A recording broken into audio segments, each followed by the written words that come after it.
အားလုံးမင်္ဂလာပါဒီကနေ့စစ်စဲဝေးမျှပေးခြင်းတဲ့ခေါင်းစဉ်ကတော့မိမိတို့ရဲ့ပတ်ဝန်းကျင်မှာအဖြစ်များတဲ့ကြားမအခြေပြုအကြမ်းဖက်မှုအကြောင်းနဲ့ကြားမအခြေပြုအကြမ်းဖက်မှုတွေကိုဘယ်လိုနည်းလမ်းတွေနဲ့ရှော့ချကြမလဲဆိုတဲ့အကြောင်းအရာလေးပဲဖြစ်ပါတယ်ကြားမအခြေပြုလို့ပြောလိုက်တဲ့အခါမှာလူတွေမှားတတ်ကြတဲ့ sex နဲ့ gender အကြောင်းကိုအရင်ဦးဆုံးရှင်းပြပါမယ် sex ဆိုတာကလူတယောက်မွေးလာကလေးကဘုရားသခင်ဖန်ဆင်းထားတဲ့ယောက်ျားလေးဖြစ်ခြင်းမိန်းကလေးဖြစ်ခြင်းတဘာဝလိန်လို့ခေါ်တဲ့ဘုရားဖန်ဆင်းထားတာဖြစ်လို့လူတွေကပြောင်းလဲလို့မရပါဘူးဇီဝဗေဒပိုင်းဆိုင်ရာမွေးရာပါသွင်ပြင်လက္ခဏာအရဆုံးဖြတ်တာဖြစ်ပါတယ် gender ဆိုတာကတော့ပတ်ဝန်းကျင်လူမှုအတိုင်းဝိုင်းကသတ်မှတ်ထားတဲ့အရာဖြစ်တယ်လူမှုလိန်လို့ခေါ်ပါတယ်တမိုင်းအစဉ်လာရပဲဖြစ်ဖြစ်ယဉ်ကျေးမှုဓလေ့ထုံးစံအရာပဲဖြစ်ဖြစ်ဘာသာရေးသွန်သင်ချက်အရာလူမှုရေးအရာသတ်မှတ်ထားတဲ့သဘောထားအမြင်တွေနဲ့ဆုံးဖြတ်တာဖြစ်တယ်ဥပမာပြောရမယ်ဆိုလို့ရှိရင် gender ခွဲခြားမှုဆိုတဲ့နေရာမှာယောက်ျားလေးဆိုလို့ရှိရင်ပတ်စံရှာတက်ရမယ်ဆိုင်ကယ်စီးတက်ရမယ်ဂီတာတီးတက်ရမယ်ဆိုတဲ့လူတွေရဲ့သတ်မှတ်ချက်ရှိတယ်မိန်းကလေးဆိုလို့ရှိရင်အိမ်မှုကိစ္စနိုင်နှင်းရမယ်ချက်ပြုတ်တက်ရမယ်ဆက်ချုပ်တက်ရမယ်ဆိုပြီးလူတွေသတ်မှတ်ထားတာရှိတယ်အဲ့ဒါကို gender ခွဲခြားမှုလို့ခေါ်ပါတယ် sex နဲ့ပတ်သက်လို့ပြောင်းလဲလို့မရတာကတော့တစ်ကမ္ဘာလုံးအတူတူပဲဖြစ်ပါတယ်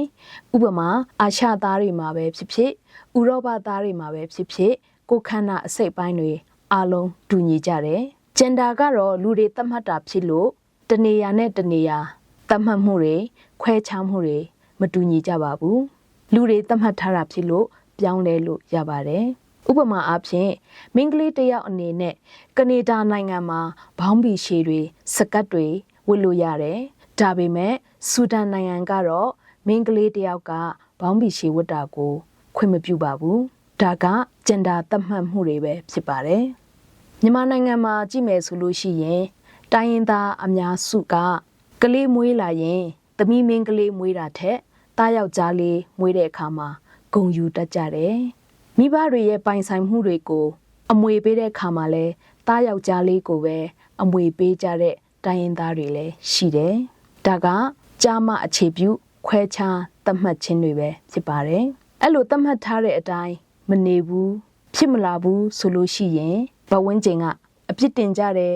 ကဲ့ရဲ့ဝေဖန်တတ်ကြတယ်အဆိုးဆုံးကတော့အဲ့ဒီခွဲခြားသတ်မှတ်မှုတွေကြောင့်အကြမ်းဖက်မှုတွေဖြစ်ပေါ်လာတတ်ပါတယ်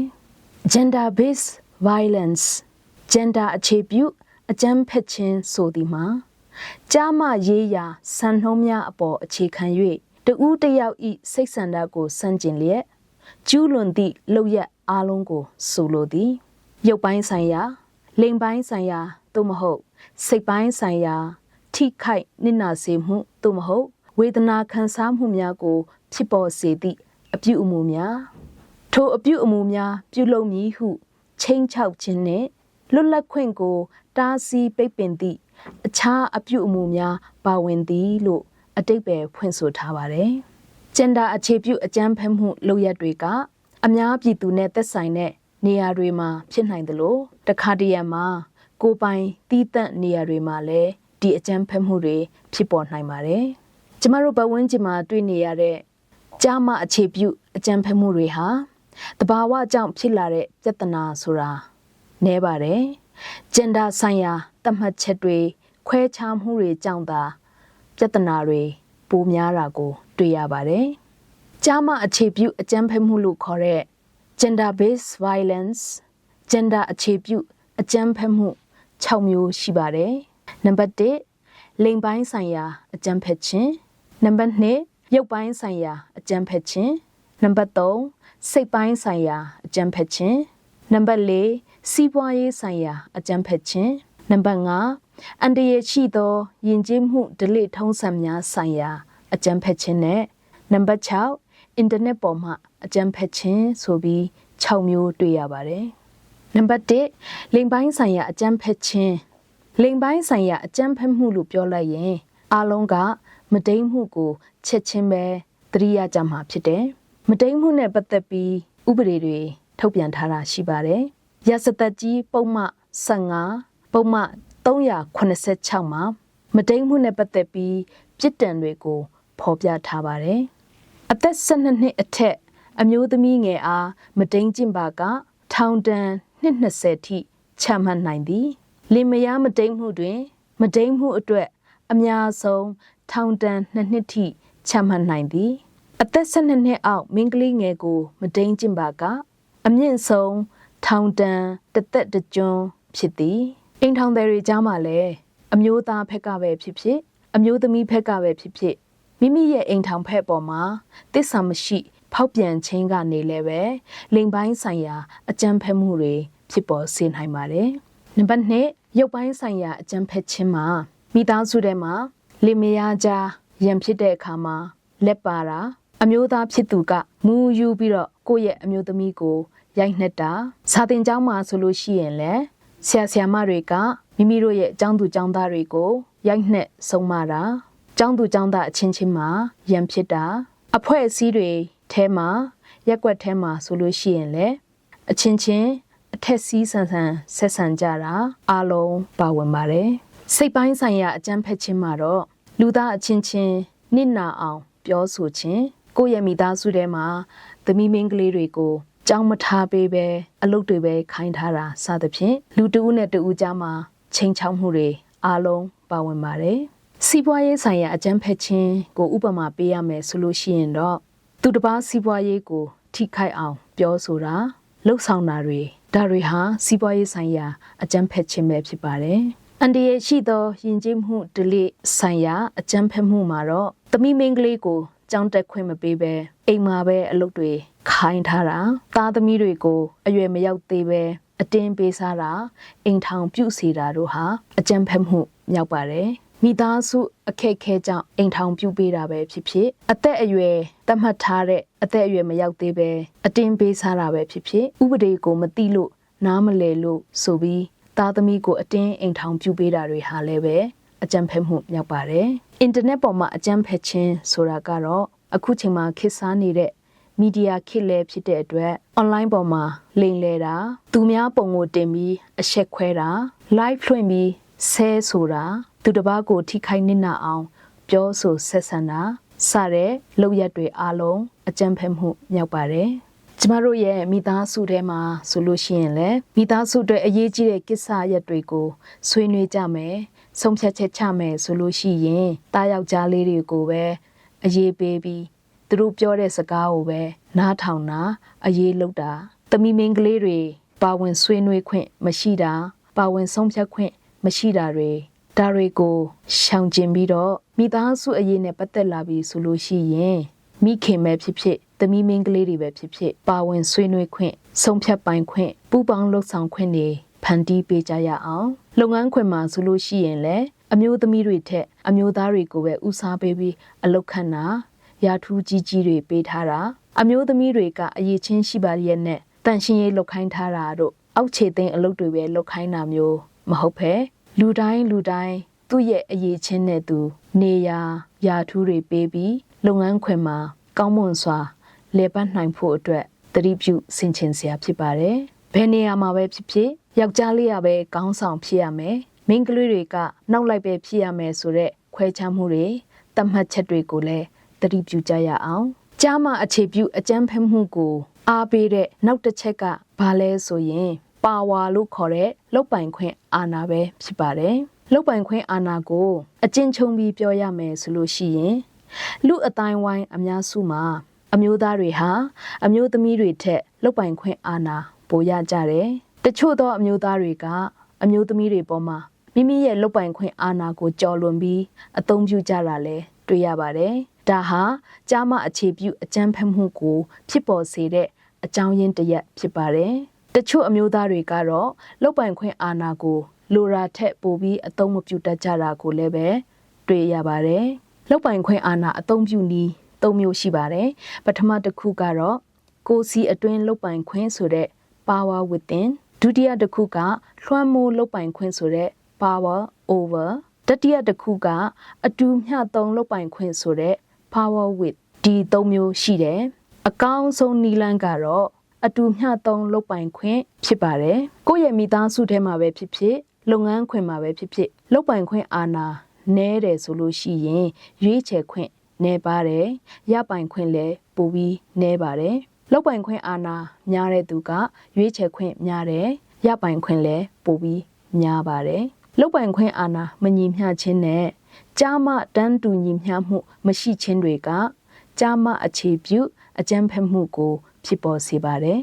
ကျမတို့ရဲ့ဒေတာမှာအများဆုံးတွေ့ရတဲ့အကြမ်းဖက်မှုအမျိုးအစားတွေကဘာတွေလဲဆိုရင်လိင်ပိုင်းဆိုင်ရာအကြမ်းဖက်ခြင်းရုပ်ပိုင်းဆိုင်ရာအကြမ်းဖက်ခြင်းစိတ်ပိုင်းဆိုင်ရာအကြမ်းဖက်ခြင်းစီးပွားရေးဆိုင်ရာအကြမ်းဖက်ခြင်းနဲ့အန်ဒီရဲ့ရှိသောယဉ်ကျေးမှုဓလေ့ထုံးစံများဆိုင်ရာအကြမ်းဖက်ခြင်းတွေကိုအများဆုံးတွေ့ရတတ်ပါတယ်ဒီလိုအကြမ်းဖက်မှုတွေကဘာလို့ဖြစ်ပေါ်ရသလဲအကြောင်းရင်းတွေကိုလေ့လာလိုက်တဲ့အခါမှာမူရစ်ဆေးဝါးအလွန်အကျွံသုံးဆွဲခြင်းကြောင့်၎င်းအသိပညာနဲ့ပါခြင်းကြောင့်၎င်းယဉ်ကျေးမှုဓလေ့ထုံးစံများကြောင့်၎င်းဆင်းရဲမွဲတေမှုကြောင့်၎င်းရိုးရာအစဉ်လာများအယိုးဆွဲနေခြင်းကြောင့်၎င်းဒီလိုအကြမ်းဖက်မှုတွေဖြစ်ပေါ်တာတွေ့ရပါတယ်ပြီးတော့အရွယ်မရောက်သေးပဲပေးစားခြင်းအိမ်ထောင်ပြုစေခြင်းများကြိုတင်ပြင်ဆင်မှုမရှိပဲအိမ်ထောင်ပြုခြင်းများအမျိုးသမီးများထက်အမျိုးသားများကပုံမမြင့်မြတ်သည်ဆိုတဲ့ခံယူချက်ကြောင့်အကြမ်းဖက်မှုတွေဖြစ်ပေါ်တဲ့အခါမှာထိရောက်သောအရေးယူမှုမရှိခြင်းကြောင့်တချို့တိုင်းရင်းသားတွေကြားမှာကြားမအမွေဆက်ခံပိုင်ခွင့်မတူညီခြင်းကြောင့်နဲ့ကိုယ်ပိုင်ဆုံးဖြတ်ခွင့်မရှိခြင်းကြောင့်လည်းပဲအကြမ်းဖက်မှုတွေအများကြီးဖြစ်ပေါ်နေပါတယ်။လိင်ပိုင်းဆိုင်ရာအကြမ်းဖက်မှုတွေကနေရာထိုင်ခင်းမလုံခြုံမှုကြောင့်တော့၎င်းစိတ်ကြွစေသောရုပ်ရှင်ဗီဒီယိုများကြောင့်တော့၎င်းအသိပညာဗဟုသုတနည်းပါးပြီးလူတွေအပေါ်အယုံလွယ်ခြင်းကြောင့်တော့၎င်းဒီအကြမ်းဖက်မှုတွေဖြစ်ပေါ်စေပါတယ်။အကြမ်းဖက်မှုကျူးလွန်ခံရသူရဲ့ခံစားချက်နဲ့နောက်ဆက်တွဲဆိုးကျိုးတွေအများကြီးရှိပါတယ်။အထူးသဖြင့်လိင်ပိုင်းဆိုင်ရာအကြမ်းဖက်မှုခံရတဲ့သူရဲ့ခံစားချက်နဲ့နောက်ဆက်တွဲဆိုးကျိုးတွေဘာတွေဖြစ်ပေါ်နိုင်လဲဆိုတာကိုကြည့်ကြရအောင်။ဒီလိုကျူးလွန်ခံရသူတယောက်မှာစိတ်တန်ရာရသွားပြီးတော့အိမ်မက်ဆိုးကြီးကိုခဏခဏပြန်ပြီးမက်တယ်အကြောက်လွန်ယောဂါရသွားနိုင်တယ်။ယောဂါကူးစက်ခံရပြီးကျန်းမာရေးထိခိုက်နိုင်တယ်။မလိုချင်တဲ့ကိုယ်ဝန်ရသွားပြီးတော့ကိုယ်ဝန်ပြစ်ကျခြင်းကိုယ်ဝန်ဖျက်ချခြင်းတွေနဲ့ကျန်းမာရေးထိခိုက်ပြီးတော့မှမိခင်ပဲဖြစ်ဖြစ်ကလေးပဲဖြစ်ဖြစ်မတန်ဆွမ်းတဲ့ဘဝကိုယ်တောင်ရောက်သွားနိုင်ပါတယ်။ကျူးလွန်ခံရသူတယောက်အနေနဲ့လူကြားတဲ့ကိုမသွားရတော့ဘူး။ရှက်ကြောက်ခြင်းစိတ်အားငယ်ခြင်းစတဲ့စိတ်တန်ရာတွေခံစားရနိုင်တယ်။ပြီးတော့ဒီအဖြစ်ပျက်ကြီးကိုလူတိုင်းကိုမသိစေချင်ဘူးလျှို့ဝှက်ထားခြင်းနဲ့လူတွေနဲ့အပေါင်းအသင်းမလုပ်ဘဲတယောက်တည်းတည်တံ့နေထိုင်ခြင်းနဲ့စိတ်တွေဖြစ်လာတယ်။ပတ်ဝန်းကျင်ရဲ့ဝေဖန်ခံရခြင်းကြောင့်စိတ်ဆင်းရဲရတယ်စိတ်သက်ကျသွားတယ်။မိမိကိုယ်ကိုယုံကြည်မှုနည်းလာတယ်။မျှော်လင့်ချက်ကင်းမဲ့တဲ့လူတယောက်လိုဖြစ်လာတယ်။အလုတ်အကင်အခွင့်အလန်းနဲ့ပါပြီးအကျိုးစီးပွားပါကျဆင်းနိုင်ပါတယ်။တချို့ပုဂ္ဂိုလ်တွေမှာမူရစ်ဆေးရဲ့ကြေးကျွန်ဖြစ်လာနိုင်ပါတယ်။ဒီလိုကျူးလွန်ခံရသူတယောက်ကဆက်လက်ရှင်သန်ဖို့အတွက်ခက်ခဲလာတယ်။ဒီအမဲဆက်ကိုတေးရပါတန်ရအဖြစ်ရှုမြင်လာတယ်။နောက်ထပ်ဒီလိုမျိုးကြုံရမှာကိုလည်းစိုးရိမ်နေစိတ်ရောလူရောမလုံခြုံတော့ဘူးလို့ခံစားရတတ်ပါတယ်။မိမိကိုယ်ကိုအပြစ်ရှိတယ်လို့ခံစားရပြီးမိမိကိုယ်ကိုမုန်းတီးယွန်ရှာလာတဲ့အထိဖြစ်သွားနိုင်ပါတယ်။ဘဝအတွက်သူ့မှာရွေးချယ်ခွင့်နေပါသွားပြီးနောက်ဆုံးမှာတော့မိမိကိုယ်ကိုအဆုံးစီရင်နိုင်တဲ့အထိအန္တရာယ်များပါတယ်။ဒီလိုပတ်ဝန်းကျင်မှာဖြစ်ပျက်နေတဲ့အကြမ်းဖက်မှုတွေအားလုံးကိုဖြေရှင်းမပေးနိုင်သည့်တိုင်အောင်ရှော့ချပေးနိုင်မဲ့နည်းလမ်းတွေရှိပါတယ်။အရင်ဦးဆုံးမိမိတို့ရဲ့မိသားစုအတွင်းမှာအကြမ်းဖက်မှုတွေကိုဘယ်လိုနည်းလမ်းတွေနဲ့ရှော့ချကြမလဲဆိုတာကိုဆွေးနွေးပါမယ်။မိဘများအနေနဲ့ကိုယ့်ရဲ့သားယောက်ျားလေးနဲ့သမီးမိန်းကလေးတွေကိုတန်းတူပညာသင်ယူခွင့်ဖန်တီးပေးရပါမယ်။သားယောက်ျားတွေကိုအမျိုးသမီးတွေကိုလေးစားတတ်အောင်သင်ပေးပါ။သမီးမိန်းကလေးတွေကိုတော့အရည်အချင်းတွေညှင့်တင်ပေးပါ။ကိုအားကိုတတ်အောင်သင်ပေးပါ။ဗဟုသုတစာပေများဖတ်ဖို့အတွက်တိုက်တွန်းလိုပါတယ်။တမန်ကျမ်းစာကိုအခြေခံပြီးမိသားစုအတွင်းမှာဘာသာတရားရဲ့ တွင်တင်ချက်တွေကိုလည်းတင်ကြားပေးဖို့လိုအပ်ပါတယ်အပေါင်းအသင်းမမှားရအောင်အပေါင်းအသင်းတငယ်ချင်းကောင်းတွေရွေးပေါင်းတက်ဖို့လဲကလေးတွေကိုလမ်းညွှန်တွင်တင်ပေးရမှာဖြစ်ပါတယ်ကိုချင်းစာတတ်တဲ့စိတ်ထားကိုမွေးမြူတက်ကြဖို့မိသားစုထဲမှာလေ့ကျင့်ပေးကြရပါမယ်မိဘတွေကြားမှာပဲဖြစ်ဖြစ်သားသမီးတွေကြားမှာပဲဖြစ်ဖြစ်သူ့အလုပ်ကိုယ်အလုပ်မခွဲခြားပဲအိမ်အလုပ်ကိုအားလုံးအပြန်အလှန်ကူညီဆောင်ရွက်ကြဖို့လဲလိုအပ်ပါတယ်အိမ်ထောင်ဦးစီးအနေနဲ့ကိုယ့်ရဲ့စနီးမယားကိုကိုယ့်ရဲ့ပိုင်ဆိုင်မှုလို့မမြင်ပဲလက်တွဲဖော်လို့ရှုမြင်ကြရမှာဖြစ်ပါတယ်မိသားစုထဲမှာမိဘများကိုယ်တိုင်ကကိုယ့်ရဲ့သားသမီးတွေအတွက်စံပြပုဂ္ဂိုလ်များအဖြစ်နေထိုင်ပေးကြဖို့လိုအပ်ပါတယ်သားသမီးတွေကိုဆုံးမတွင်တင်တဲ့အခါမှာနုညံ့သိမ်မွေ့တဲ့နီလန်းတွေနဲ့ဆုံးမတွင်တင်ပေးကြဖို့လိုအပ်ပါတယ်မိမိတို့ရဲ့သားသမီးတွေကိုပြုစုပျိုးထောင်မှုကောင်းကောင်းလေးလုပ်ပေးကြဖို့လိုအပ်ပါတယ်မိဘတွေကသားသမီးတွေရဲ့စိတ်ဆန္ဒကိုမေးမြန်းပြီးစီစဉ်ဆောင်ရွက်တင်ပါတယ်အထူးသဖြင့်သားသမီးတွေမိမိတို့ရဲ့အိမ်ထောင်ဘက်ကိုရွေးချယ်တဲ့အခါမှာလွတ်လပ်စွာရွေးချယ်ခွင့်ပေးထားဖို့လိုအပ်ပါတယ်မိမိတို့ရဲ့ရက်ွက်ကျေးရွာတွေမှာဆိုလို့ရှိရင်လည်းအသိပညာပေးသင်တန်းများဟောပြောပွဲများလုပ်ပေးတင်ပါတယ်ဖြစ်နိုင်ရင်တော့အသိပညာပေးလက်ကမ်းစာဆောင်လေးတွေဖြန့်ဝေပေးကြဖို့လဲလိုအပ်ပါလိမ့်မယ်အရက်သေးစာမူရစ်ဆေးများရောင်းဝယ်သုံးဆွဲခြင်းတွေလျှော့ချဖို့လိုအပ်ပါတယ်အကြမ်းဖက်မှုတစုံတရာဖြစ်ပေါ်လာတယ်ဆိုလို့ရှိရင်နစ်နာသူဘက်ကမဟုတ်ပဲကျူးလွန်သူဘက်ကပဲအပြစ်ရှိကြောင်းကိုအားလုံးကသိကြရမှာဖြစ်တယ်ကျူးလွန်သူကိုထိရောက်စွာအရေးယူပေးဖို့လိုအပ်ပါတယ်လူသားအချင်းချင်းကြားမှာဆင်းရဲတဲ့သူအားငယ်တဲ့သူကိုနှိမ်တာမညာမတာပြောတာအနိုင်ကျင့်တာတွေကိုတော့သတိထားရှောင်ကျဉ်ကြရမှာဖြစ်ပါတယ်မိမိတို့ရဲ့ရိုးရာယဉ်ကျေးမှုတွေထဲမှာအန္တရာယ်ဖြစ်စေတဲ့ရိုးရာယဉ်ကျေးမှုတွေကိုလည်းပြောင်းလဲနိုင်ရမှာဖြစ်ပါတယ်လူမှုအတိုင်းဝိုင်းမှာအမျိုးသမီးတွေကိုစွမ်းဆောင်ရည်မြင့်တင်ပေးတာကိုယ်ပိုင်ဆုံးဖြတ်ခွင့်လုပ်ပိုင်ခွင့်တွေပေးထားနိုင်ဖို့လဲလိုအပ်ပါတယ်မိမိတို့ရဲ့ဖျားเจ้าမှာပဲဖြစ်ဖြစ်စာသင်ကျောင်းတွေမှာပဲဖြစ်ဖြစ် sex education လို့ခေါ်တဲ့လိင်ပိုင်းဆိုင်ရာပညာပေးဟောပြောခြင်းတွေလည်းပဲလုပ်ပေးကြရမှာဖြစ်ပါတယ်ကြားမှခွဲခြားမှုများအစား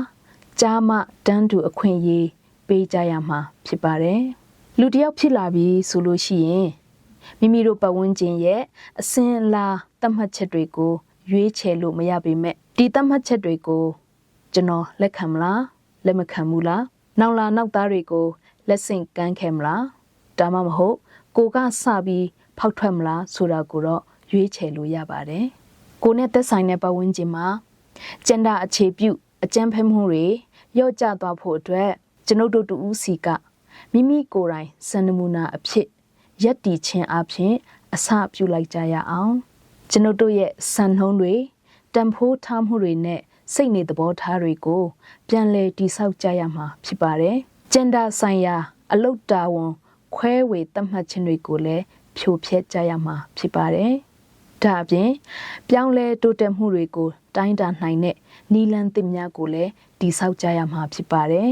လူအတိုင်းဝိုင်းကသတ်မှတ်ထားတဲ့အရာတွေကိုလူသားတွေကပဲပြောင်းလဲပြစ်နိုင်တာဖြစ်ပါတယ်ကိုယ့်ရဲ့ပတ်ဝန်းကျင်မှာကြားမှအခြေပြုအကြမ်းဖက်မှုတွေဖြစ်ပျက်နေတာကိုလက်ပိုက်ကြည့်မနေပါနဲ့ထုတ်ဖော်ပြောဆိုပါလူသားအချင်းချင်းကုညီရိုင်းပင်ခြင်းအပြင်ကြားမှအခြေပြုအကြမ်းဖက်မှုတွေရော့ကျသွားအောင်အားလုံးအတူတကွလက်တွဲဆောင်ရွက်ကြရအောင်လို့တိုက်တွန်းလိုက်ပါတယ်အားလုံးကိုကျေးဇူးတင်ပါတယ်